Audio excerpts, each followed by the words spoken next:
Imagine you're standing on the deck of a spaceship hurtling through the cosmos at impossible speeds.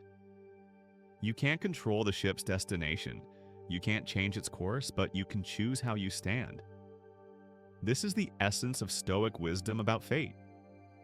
Welcome to a journey through time and space, where ancient philosophers meet quantum mechanics, and where accepting the inevitable becomes your greatest superpower. Chapter 2: The Cosmic Programming. Picture the universe as a massive quantum computer, processing billions of variables every nanosecond. Every star that explodes, every raindrop that falls, every choice you make, all part of an intricate cosmic code that the ancient Stoics called logos.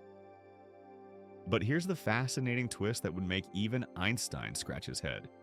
While everything is predetermined at the quantum level, your response to these events creates ripples across dimensions. The Stoics discovered this 23 centuries before we invented computers. They called it accepting fate with dignity. Chapter 3: Marcus Aurelius, the Emperor's Algorithm. Rome, 161 AD. Emperor Marcus Aurelius sits in his command tent, surrounded by holographic displays showing troop movements across the empire. Wait, that's not historically accurate, but bear with me. What if I told you that Marcus essentially operated like an advanced AI system, processing vast amounts of unpredictable information while maintaining perfect emotional equilibrium? You have power over your mind, not outside events. He wrote in his digital diary, his meditations. When plague ravaged Rome, when barbarians attacked the borders, when his own son turned against him, Marcus ran the same internal algorithm. Accept what cannot be changed, act on what can be influenced, and maintain dignity throughout the process. Scientists today call this emotional regulation. Stoics called it wisdom. Chapter 4: Epictetus, the Liberation Protocol. Imagine a slave who discovers he possesses the ultimate freedom code. This was Epictetus, born into slavery yet mentally freer than any emperor who ever lived. His secret weapon? The dichotomy of control, a mental firewall that separated controllable from uncontrollable variables in real time. Some things are within our power, while others are not. He taught his students in what we might call the world's first philosophical debugging session. Weather patterns, other people's decisions, past events, future outcomes, all marked as external variables, do not process emotionally. Your thoughts, judgments, values, and responses tagged as internal variables, full processing power available. When his master broke his leg as punishment, Epictetus reportedly said, "I told you it would break if you kept twisting it." No anger, no resentment, just acceptance of the inevitable with perfect dignity. Chapter 5: Seneca, the Time Management Paradox. Seneca lived like a character from a cyberpunk novel, incredibly wealthy, politically connected, yet haunted by the knowledge that everything could disappear in an instant. He understood something that modern quantum physicists are just beginning to grasp. Time isn't linear, and the future is already encoded in the present moment. Every new beginning comes from some other beginning's end, he wrote, essentially describing the conservation of energy in poetic terms. When Nero ordered him to die, Seneca didn't plead or rage or try to bargain with fate. He threw a farewell party, discussed philosophy with friends, and chose his method of departure like selecting a meal from a menu. This wasn't surrender, it was the ultimate expression of human dignity in the face of the inevitable. He turned his death into a masterclass on accepting fate.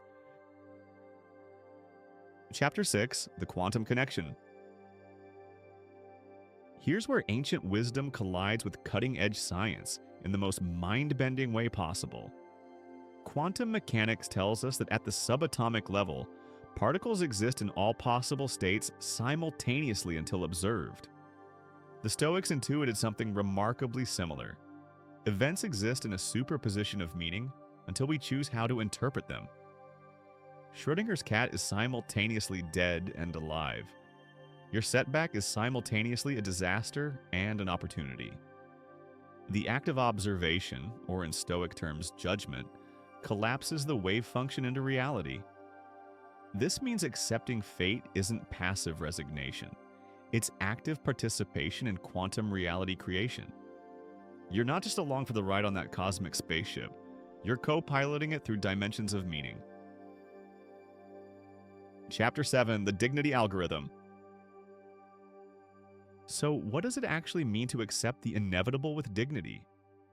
Think of it as running advanced emotional software that processes setbacks, failures, and even tragedies through a dignity filter. Step 1.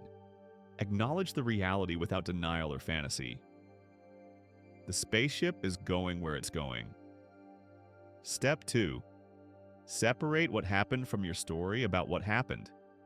The event is neutral data until you assign it meaning. Step 3. Choose the interpretation that maintains your inner sovereignty. You may not control the plot, but you always control your character development. Step 4. Act according to your highest values, regardless of external circumstances. This is how you become the author of your own dignity in a universe of predetermined events. Picture yourself as a time traveler who has mastered the ancient art of accepting fate with dignity. Job loss becomes a redirection signal. Relationship endings become evolution opportunities. Health challenges become character upgrades. Global crises become collective wisdom tests. The Stoics weren't promoting passive acceptance. They were teaching active alignment with the fundamental forces of reality. In our age of artificial intelligence and increasing automation, this wisdom becomes more relevant than ever.